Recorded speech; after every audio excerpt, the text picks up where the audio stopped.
अभी बस 2-4 दिन पहले पिछले शुक्रवार जुम्मे को सऊदी अरब, तुर्की और पाकिस्तान ने मक्का में एक ऐतिहासिक सुरक्षित समझौते पर दस्तखत किए हैं, एग्रीमेंट किया है, पैक्ट किया है। इसे दुनिया इस्लामिक नेटो की शुरुआत मान रही है। लेकिन अब इस खबर में एक नया मोड़ आ गया है। अंतर्राष्ट्रीय एक्सपर्ट्स और कई मीडिया रिपोर्ट्स का दावा है कि तीन सुन्नी मुस्लिम देशों का यह नया सुरक्षा ब्लॉक असल में अमेरिका का ही रचा हुआ एक मास्टर प्लान हो सकता है। तो ट्रंप की इसके पीछे मंशा क्या है? आखिर मक्का समझौते का असली ड्राफ्ट क्या है? तुर्की ने समझौते को लेकर क्या बड़ा इशारा किया है और क्या इसमें अब कई और मिडिल ईस्ट देशों की एंट्री होने जा रही है, फिर यही फुल स्टॉप हो गया है? सारी खबरें जानेंगे। सबसे पहले समझिए इसे अमेरिका की चाल क्यों कहा जा रहा है। दरअसल मिडिल ईस्ट में ईरान के बढ़ते हमलों और क्षेत्रीय अस्थिरता के बीच अमेरिका की सुरक्षा व्यवस्था पर सवाल उठ रहे थे, उसकी साख पर सवाल उठ रहे हैं। अमेरिका अब दुनिया भर में सीधे अपने सैनिक झोंकने के बजाय क्षेत्रीय सहयोगियों के कंधों का इस्तेमाल करना चाहता है। आम भाषा में कहें तो अमेरिका इन अपने कथित दोस्तों, सहयोगियों के कंधे पर बंदूक रखकर ईरान के ऊपर चलाना चाहता है। विश्लेषकों का मानना है कि अमेरिका खुद पीछे रहकर अपने सहयोगी देशों के जरिए एक ऐसा रीजनल सिक्योरिटी ब्लॉक तैयार करवा रहा है जो ईरान जैसे विरोधियों को काबू में रख सके। तुर्की की तरफ से इस बीच ताजा बयान आया है।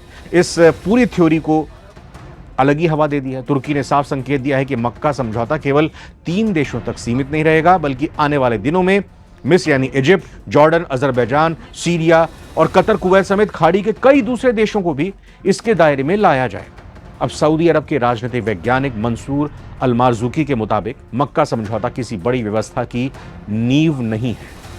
वही रणनीतिक विश्लेषक तारा कार्था ने भी इस समझौते को लेकर अमेरिका की भूमिका पर सवाल उठाए। उन्होंने बताया कि एक अमेरिकी सांसद ने यह दावा किया था कि राष्ट्रपति डोनाल्ड ट्रंप ने मक्का समझौता कराने में मदद की थी। देखिए, ये इन सांसद महोदय का सोशल मीडिया पर, एक्स पर किया गया पोस्ट भी आप फुल स्क्रीन पर देख सकते हैं।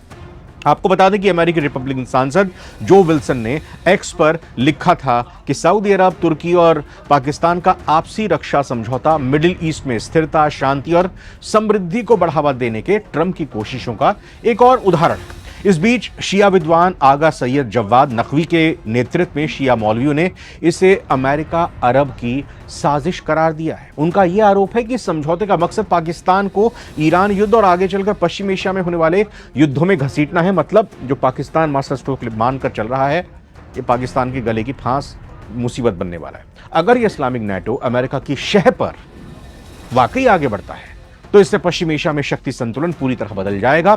एक तरफ जहां अमेरिका बिना अपने सैनिक गंवाए ईरान को घेर सकेगा, वहीं दूसरी तरफ सऊदी और तुर्की क्षेत्र के सबसे ताकतवर खिलाड़ी बनकर उभरेंगे। भारत की बात करें तो भारत सऊदी अरब और तुर्की दोनों के साथ कूटनीतिक संतुलन बनाकर चल रहा है, लेकिन इस ब्लॉक में पाकिस्तान की मौजूदगी पर भारत की कड़ी नजर बनी हुई है। वैसे आपको क्या लगता है, क्या यह इस्लामिक नेटो वास्तव में अमेरिका का नया पैंतरा है या ये मुस्लिम देश अमेरिका से अलग होकर अपनी सुरक्षा खुद तय कर रहे हैं? कमेंट सेक्शन में अपनी राय जरूर लिखें।